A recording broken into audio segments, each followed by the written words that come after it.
Muito boa noite a todos. Todos estão bem? Boa noite, Leandro. Boa noite. Vamos começar? Boa noite, Leandro. Boa noite. Vamos lá, pessoal. Vamos falar um pouquinho sobre o setor público. Trouxe para vocês aqui algumas questões para a gente poder falar sobre alguns conceitos da contabilidade do setor público. A primeira coisa importante, pessoal, essa questão é bem didática. Ela pede o seguinte: com base nos conceitos apresentados quanto à classificação econômica das receitas e despesas orçamentárias, classifique os itens de receitas e despesas apresentados nos quadros 1 e 2 abaixo em corrente ou capital. O que acontece, pessoal? Nós temos aqui despesas e receitas correntes e de capital. Eu falo para vocês que essas questões envolvendo receita corrente, receita de capital, despesa corrente e despesa de capital são as que mais caem em provas da disciplina de contabilidade do setor público. Por quê? Porque apesar de serem contas bem fáceis de verificar, mas o candidato, por exemplo, concurso público, geralmente ele se enrola todo. Aqui, a Unopar propôs que a gente fizesse um quadro e que a gente classificasse se trata de receita corrente ou de capital. Então, aqui tem o IPTU, multas, ITBI, IRRF, taxa pelo poder de polícia, contribuição de melhoria, COSIP, FPM, Fundo de Participação de Municípios, e isso classifica o quê? Como receita corrente e de capital. Aqui nós temos outras receitas, transferências, TUS, cota parte CMS. Então, nós vamos responder neste quadro do lado direito, um a uma. Receita por se é corrente ou de capital. Continuando, vencimentos e vantagens fixas, obrigações patronais, diárias. Então, nós vamos responder uma a uma. Primeiramente, vale destacar o que são receitas correntes. Receitas tributárias, de contribuições, receitas patrimoniais, agropecuária, industrial, de serviços e outras. Percebam que no primeiro momento são a grande maioria das receitas, elas vão ser o quê? Correntes, porque envolveu tanto receita tributária quanto contribuições, patrimonial, agropecuária, industrial, de serviços e outras. E ainda as provenientes de recursos financeiros recebidos de outra pessoa do direito público ou privado, quando destinadas a atender despesas classificadas correntes. Então, por exemplo, se o município recebe alguma receita do Estado para pagar uma despesa corrente, isso vai ser uma receita corrente. Se o município recebe uma receita tributária, vai ser receita corrente. Se o município recebe uma contribuição, é uma receita corrente. Se o município recebe uma receita patrimonial, é uma receita corrente. Todas as receitas que são providas para se pagar uma despesa ordinária, uma despesa corrente, vai ser uma receita corrente. Receita de capital são aquelas provenientes da realização de recursos financeiros oriundos da constituição de dívidas, da conversão em espécie de bens e direitos. Então, por exemplo, uma venda, uma alienação de um imóvel que pertence ao ente público, isso é uma receita de capital. Isso aqui, não estamos falando neste momento, receita para se pagar uma despesa corrente, e sim uma receita proveniente de uma alienação de um bem. Neste momento eu falo que é uma receita de capital.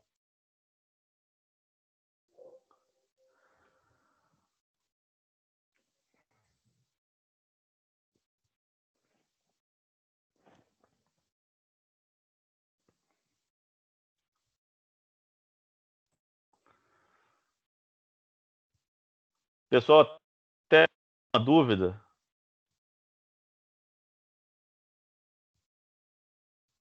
Podemos continuar?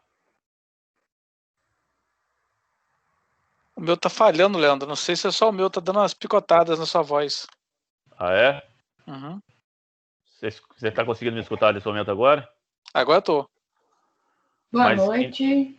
Boa noite, Monique. Tudo Cheguei bem? agora, mas a gente vai acompanhando. Para mim, o áudio está normal. Ótimo.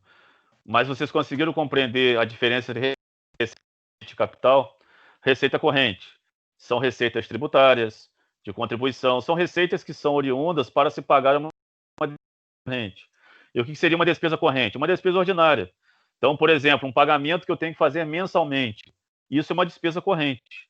E toda receita que eu receber, que o ente público receber, para se pagar uma despesa corrente, vai ser uma corrente. Já uma receita de capital, elas são oriundas daquelas receitas que não são feitas, por exemplo, com continuidade. Uma alienação de um bem, por exemplo, uma venda de um bem, é uma receita de capital. Recursos recebidos de outras pessoas, direito público ou privado, destinados a atender despesas classificadas em despesas de capital. Por exemplo, uma construção, uma obra. Isso é uma despesa de capital. Então, uma receita que vai ser oriunda para se pagar uma despesa, por exemplo, de uma obra, será uma receita de capital. Então, essa é a diferença básica entre receita corrente e receita de capital. Despesa extra-orçamentária é aquela paga à margem da lei orçamentária e, portanto, independente de autorização legislativa, pois se constituem saídas de passivo financeiro compensatórias de entrada no ativo financeiro, oriundas de receitas extra-orçamentárias, correspondendo à restituição ou entrega de valores recebidos. Aqui, nós não estamos na lei orçamentária.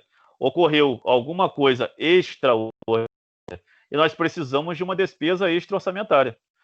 Extrapolou a lei orçamentária. As despesas correntes, nós vamos pegar o mesmo raciocínio das receitas correntes. São as despesas que não contribuem diretamente para a formação ou aquisição de bem de capital. Ou seja, são os gastos de natureza operacional realizados pelas instituições públicas. São aquelas despesas que vão movimentar a máquina pública, seja ela diariamente, semanalmente, anualmente, mas sem a qual a máquina pública não operacionaliza. São despesas operacionais. Já as despesas de capital são as despesas que contribuem diretamente para a formação ou aquisição de um bem de capital.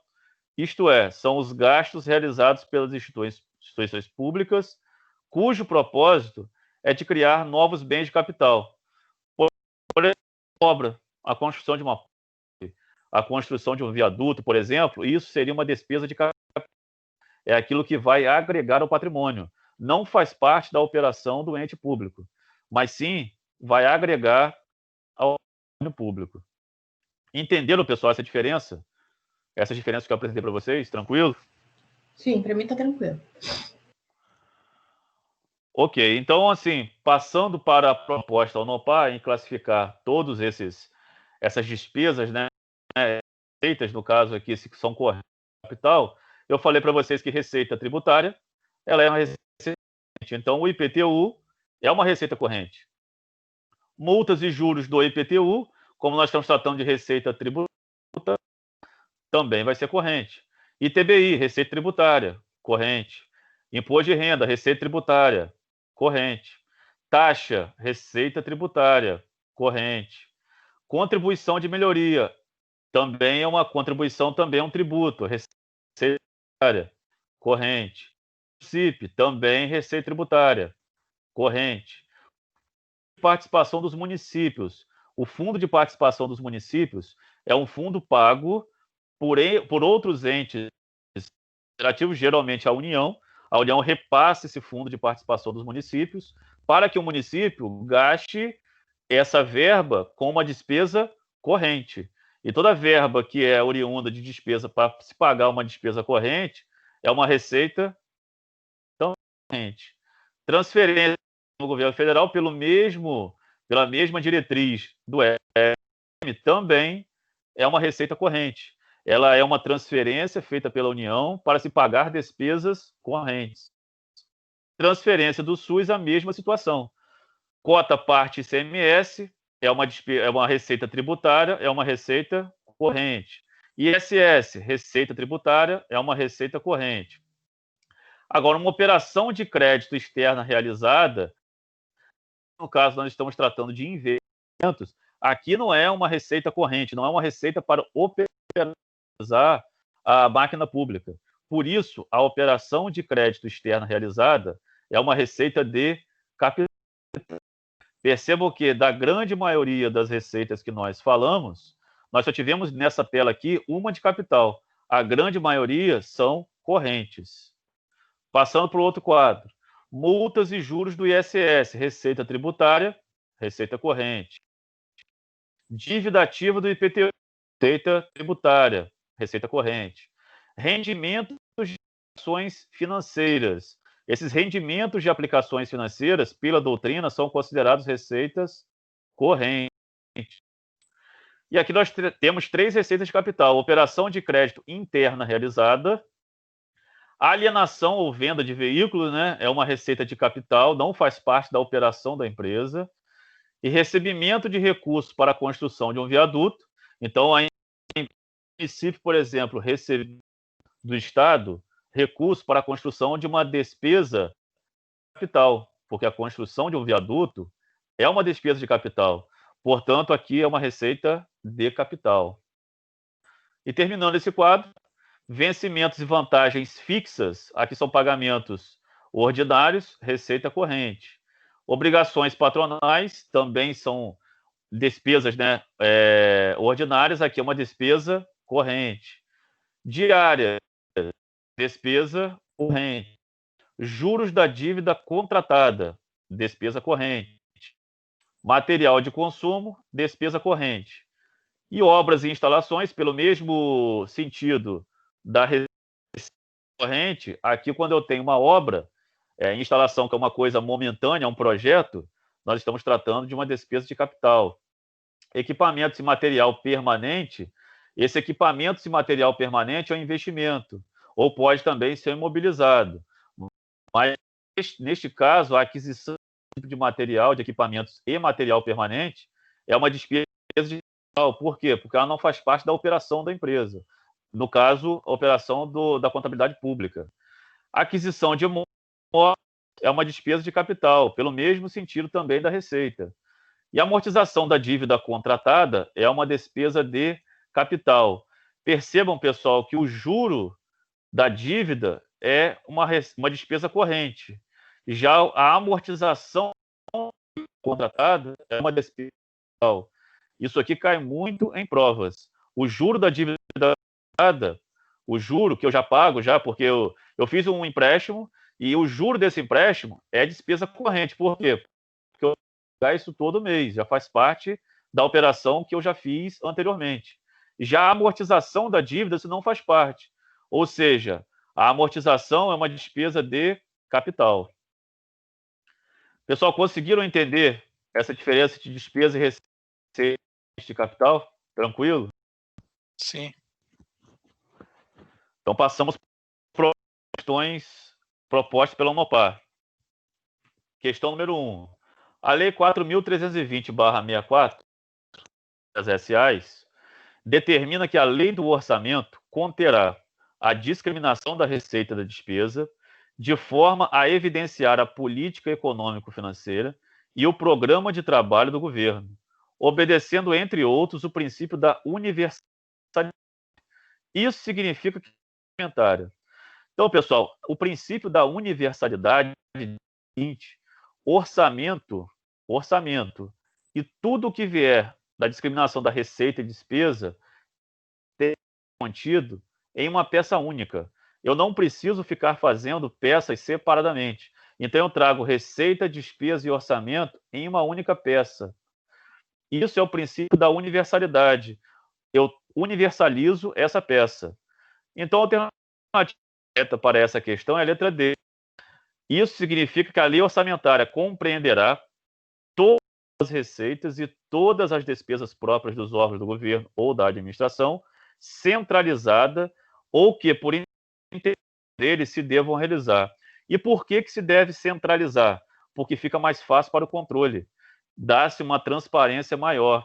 Fica mais fácil das pessoas que vão controlar esse orçamento, essa receita, essa despesa, poder analisar uma única peça e poder saber se essa peça está corretamente feita, se atende à legislação, se atende à alimentária ou não. Entenderam a questão, pessoal? Sim, Leandro, a sua voz começou picotando para mim. Eu não sei se para os demais está picotando também. Agora melhorou? Porque a internet minha deve estar com algum problema, mas está melhor agora? Para mim está picotando também. No decorrer da explicação, às vezes você some um pouquinho e volta, mas está dando para entender. Eu não sei se isso Deu para vai entender? atrapalhar na gravação da aula. Ah, sim. Qualquer coisa vocês falam. Pode. Tá, beleza. Questão número 2. É o exemplo de despesa orçamentária. Então, o tipo de despesa aqui é uma despesa orçamentária. Falamos de despesa capital, despesa corrente, e aqui uma delas é uma despesa orçamentária. Despesa orçamentária é o pagamento de juros de empréstimo referentes à antecipação de receita orçamentária. Como o próprio nome está dizendo aqui, houve uma antecipação da receita orçamentária. Aqui eu classifico isso como despesa porque ainda não houve receita. Então, neste caso aqui, como eu estou pagando o juro de empréstimos e eu estou antecipando, isso é uma despesa que está previsto no orçamento. Isso é uma despesa orçamentária. O restante aqui não são despesas orçamentárias. Pagamento de restos a pagar de exercícios anteriores. Isso não é despesa orçamentária. Reconhecimento da correção monetária da dívida fundada. Isso aqui é o reconhecimento, não houve o pagamento. Então não é uma despesa ainda. Recolhimento dos valores retidos na folha de pagamento a título de contribuição previdenciária. Isso aqui também não é uma despesa orçamentária, isso aqui é uma despesa corrente. A devolução de depósitos feitos a favor da entidade pública a título de caução também não é uma despesa, simplesmente eu estou fazendo uma devolução. Então, a alternativa correta para essa questão 2 é a letra C. Entenderam a questão, pessoal? Sim. Bom, próximo então. Despesas orçamentárias com aquisição de imóveis ou bens de capital já em utilização, consoante portaria interministerial número 163 de 2001, serão classificadas no grupo de natureza de despesa como. Então, nós temos alguns grupos, né? O que acontece? Lá no YouTube eu coloquei algumas questões, depois vocês podem olhar, falando direitinho que são grupos, né? Cada grupo tem uma natureza. Natureza de despesa, natureza de receita. O que a questão está pedindo, quando nós tratamos da despesa orçamentária para aquisição de imóveis ou bens de capital, que tipo de grupo de natureza de despesa que nós vamos classificar lá no balanço? Seriam inversões patrimoniais, inversões financeiras, investimentos, imobilizado ou patente. A questão é muito simples, porém exige que vocês conheçam o plano de contas, o PCASP, o plano de contas aplicados ao setor público. Pessoal, quando nós tratamos de aquisição de imóveis ou bens de capital, nós vamos classificar este lançamento contábil no grupo de natureza de despesas de inversões financeiras. Aquele que já domina o plano de contas lá do PCASP, fica fácil entender. Esse é um tipo de lançamento que é mais, que apesar de não ser feito uma despesa corrente, não é uma despesa corrente, é uma despesa orçamentária, porém, quando é feito, é facilmente inevitável que é uma inversão financeira. Então, isso aí exige que vocês olhem o PCASP, principalmente, vocês podem pegar o PCASP, por exemplo, do Estado do Rio, do município de Campos, no portal de transparência, geralmente tem lá o plano de contas do município, do Estado, da União.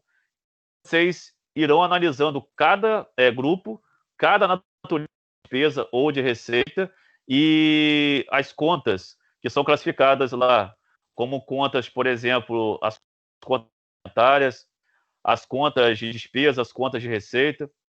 Então, isso depende um pouco que vocês olhem o PCASP. Ok, pessoal? Beleza. Show. É PCASP. Beleza. PCASP. Colocando isso na internet, Casper, vocês vão ter um monte de plano de contas. Então, assim, o plano de contas, ele o dentro do município, vai ser feito no estado, vai ser feito na União. O máximo que vai acontecer é algumas contas terem na União que não terão no município. Porém, o grupo é o mesmo.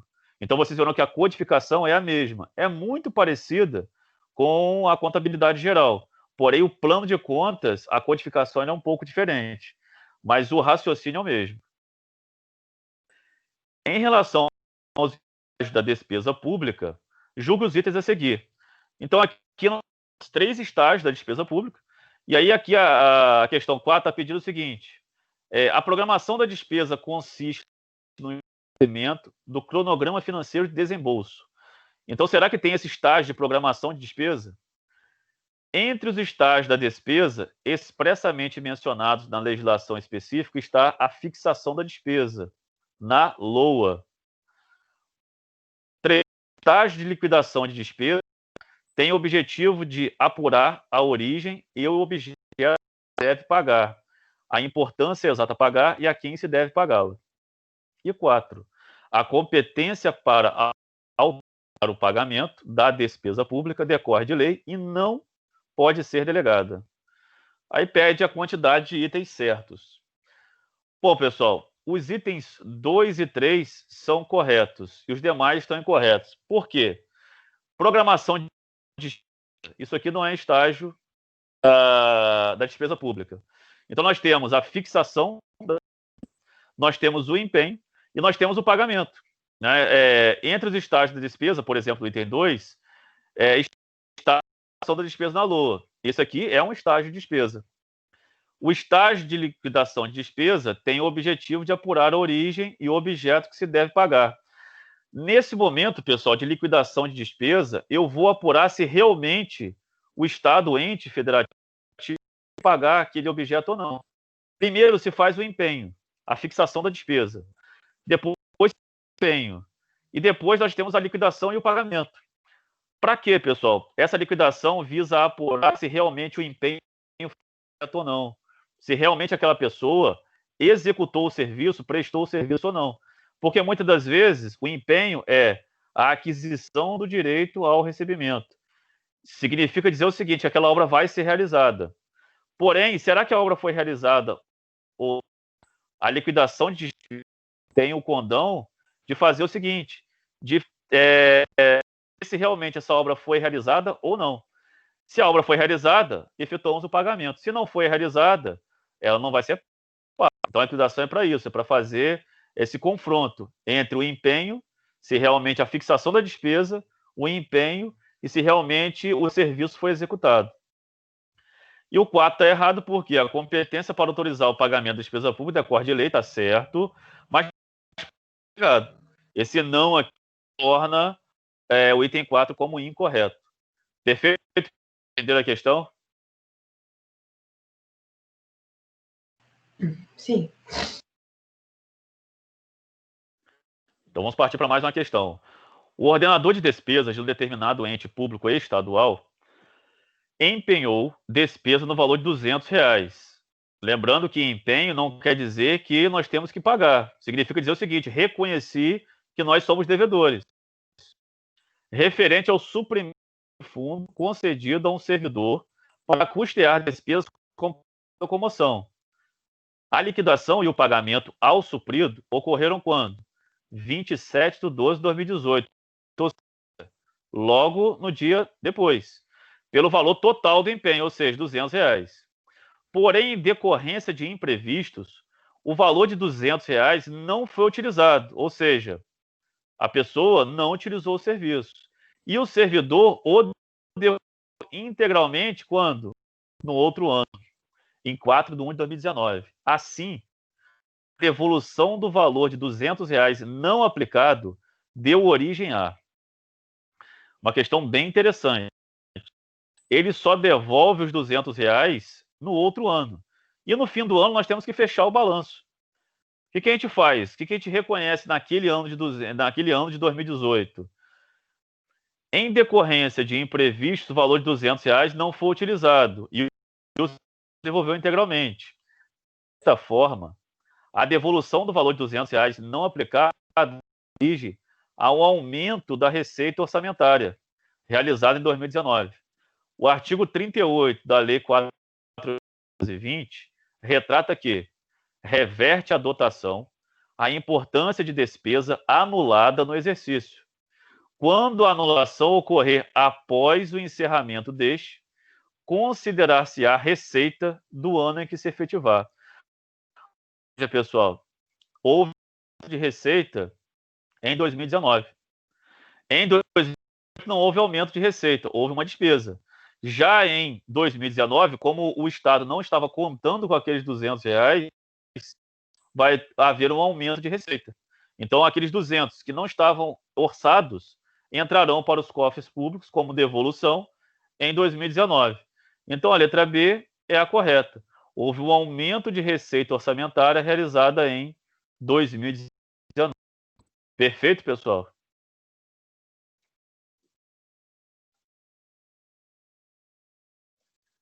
Tranquilo? Sim. Nenhuma dúvida?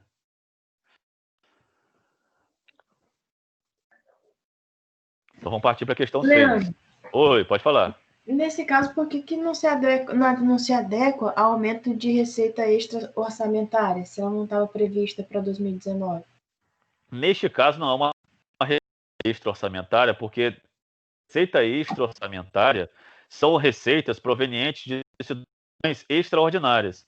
Aqui, como houve um empenho, mas não houve a liquidação, significa dizer o seguinte, que ainda haveria liquidação.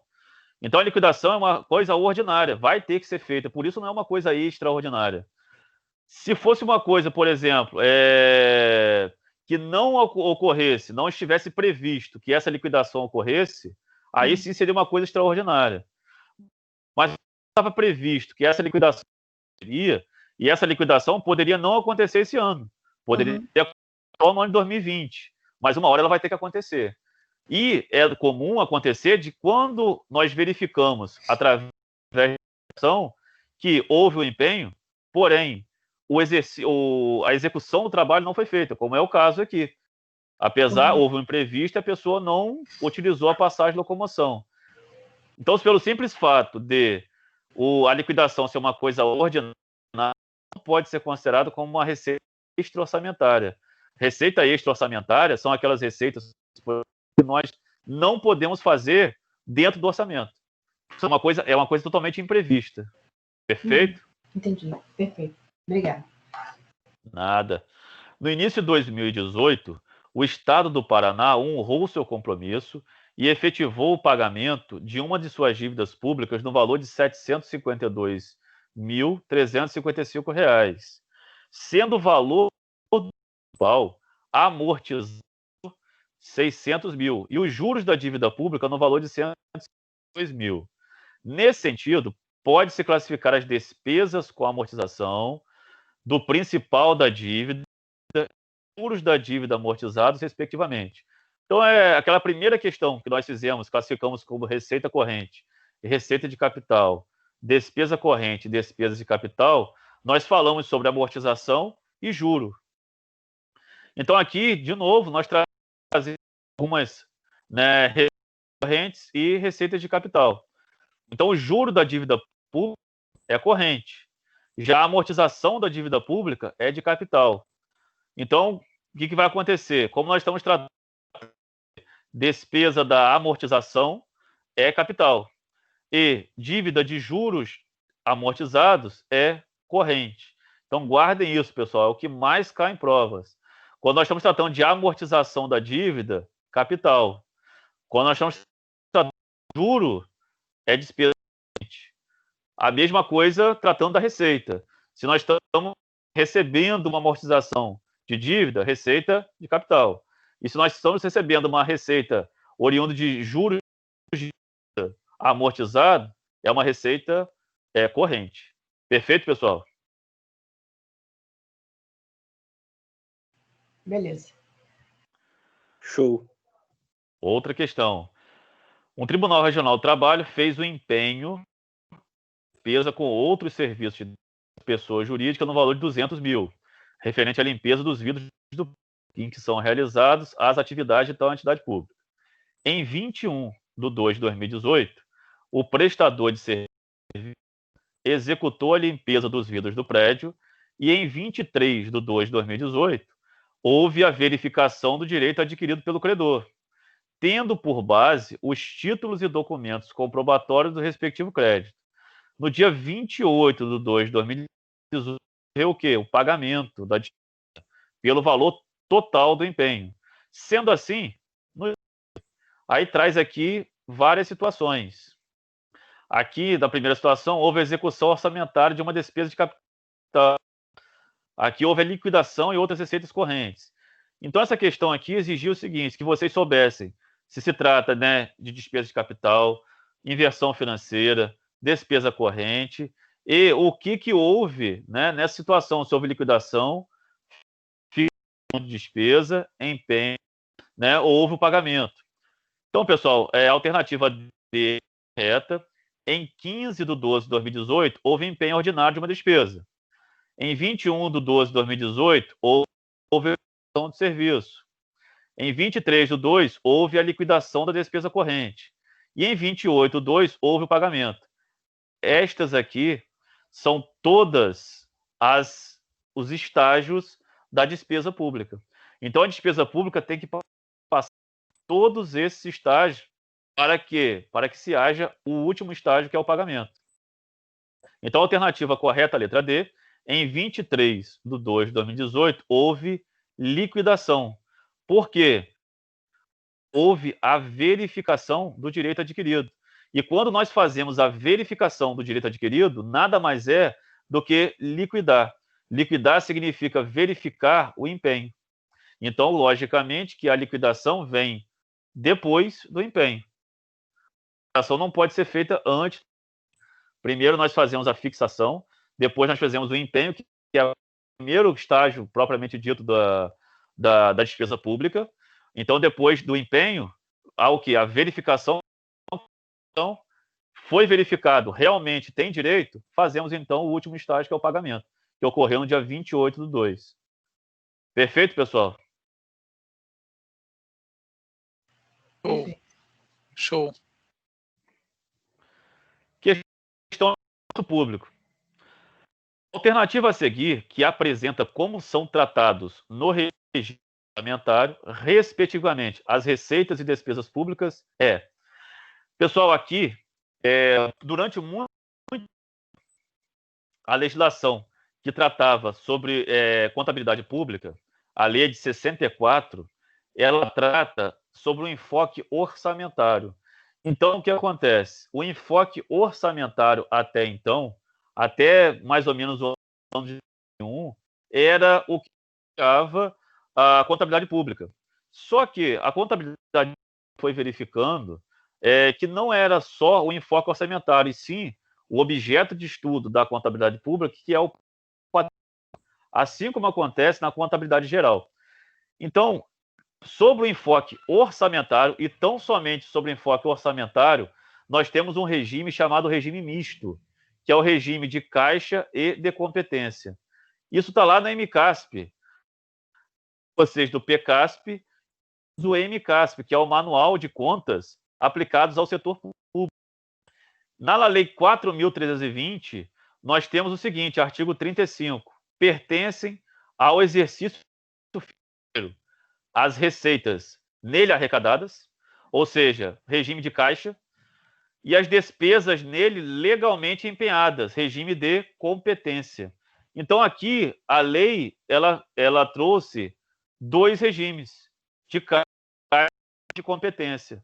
Por isso, é que a legislação e a doutrina entende que isso aqui é um regime misto. Então, a alternativa correta para essa questão é a letra A, regime de caixa e regime de competência.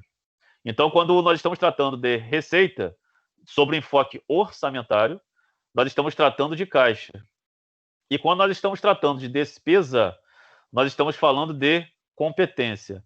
Por quê, pessoal? Quando nós fazemos um orçamento, se não entrar alguma coisa, nós contabilizamos. Se não entrar, enfoque orçamentário. contabilizamos também, mas sob enfoque somente orçamentário. Nós não tratamos aquilo ali como receita, e sim como orçamento. Já para eu gastar, fazer uma despesa, vai ser o quê? Regime de competência. Então, eu contabilizo aquela despesa, naquele momento é que a despesa o quê? Ela é empenhada. Então, ela foi empenhada, regime de competência. Já a receita, para eu poder receber, aí sim é regime de... Perceberam essa diferença, pessoal?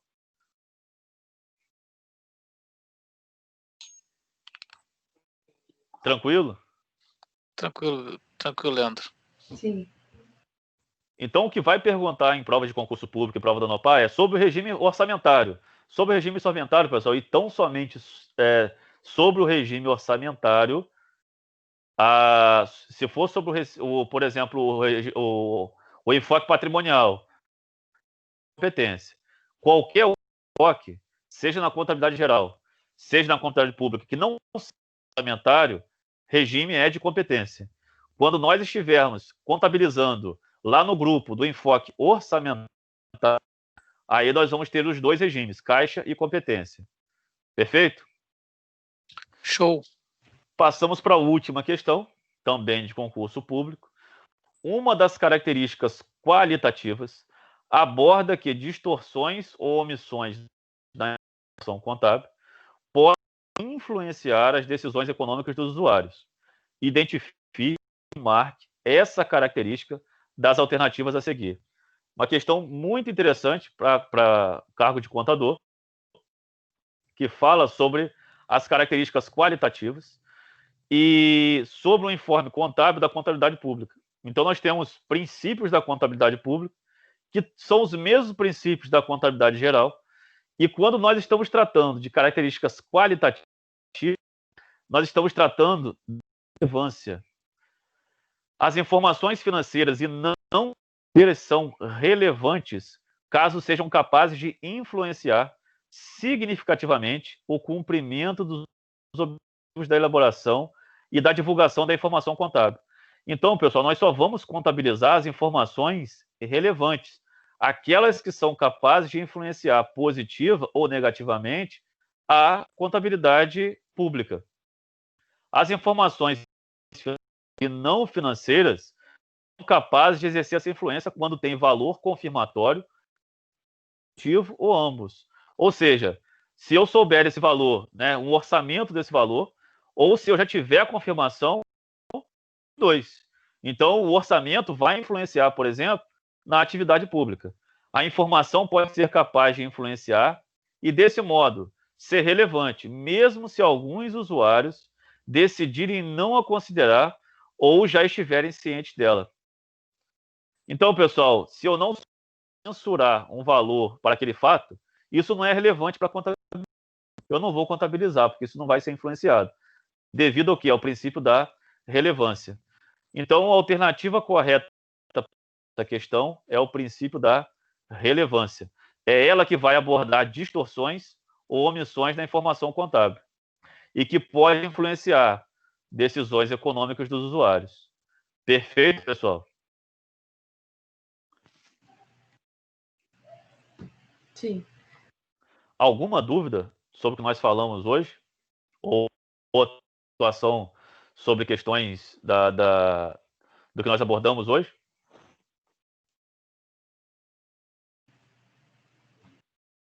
Não, para mim tá tranquilo. Alguém gostaria de falar mais alguma coisa?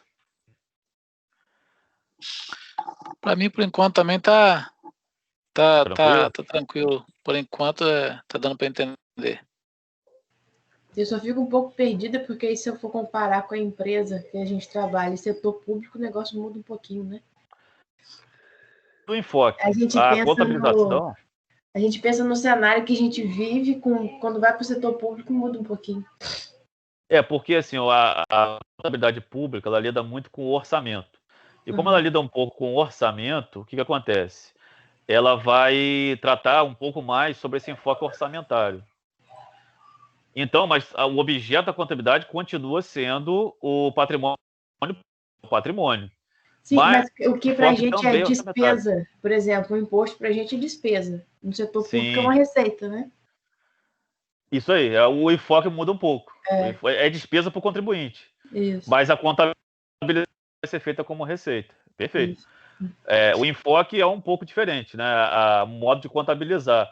Mas o grupo de contas do PCASP, do plano de contas aplicado ao setor público, ele é muito parecido. O que muda é a codificação e o enfoque.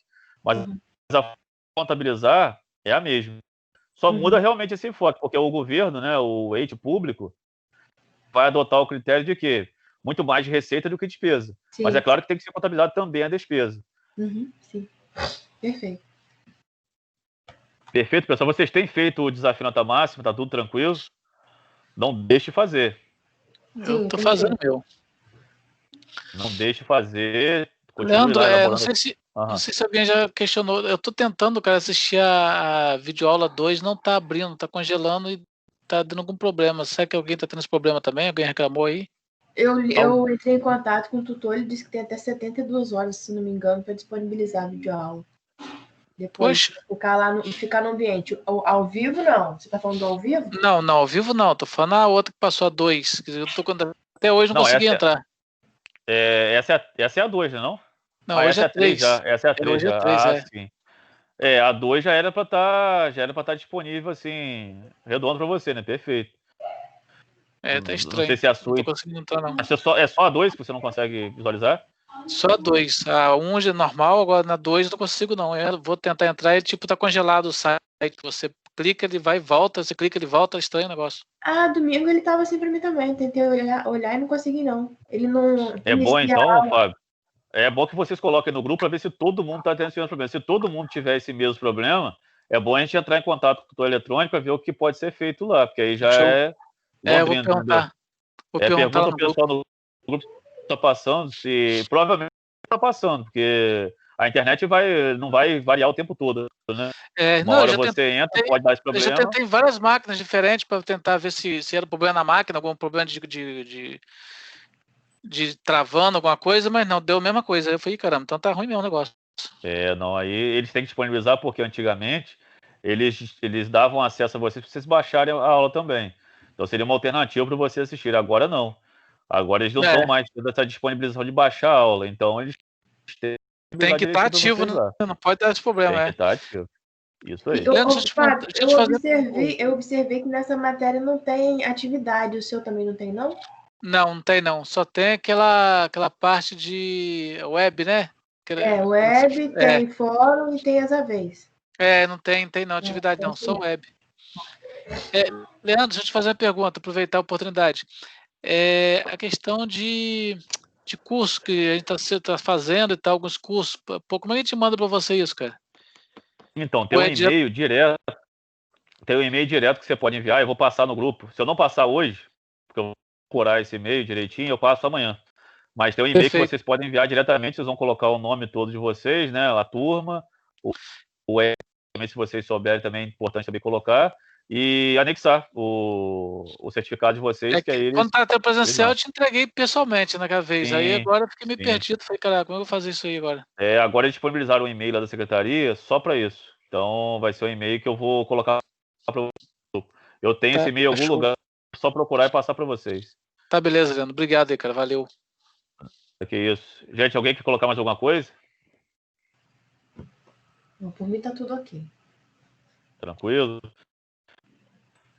Então, pessoal, boa noite a todos. Semana que vem estamos de volta nesse mesmo horário. E boa semana pra gente. Um abraço. Valeu, Leandro. Boa noite. Um abraço. Valeu, tchau, tchau. Boa noite, pessoal. Boa noite. Boa noite. Boa noite.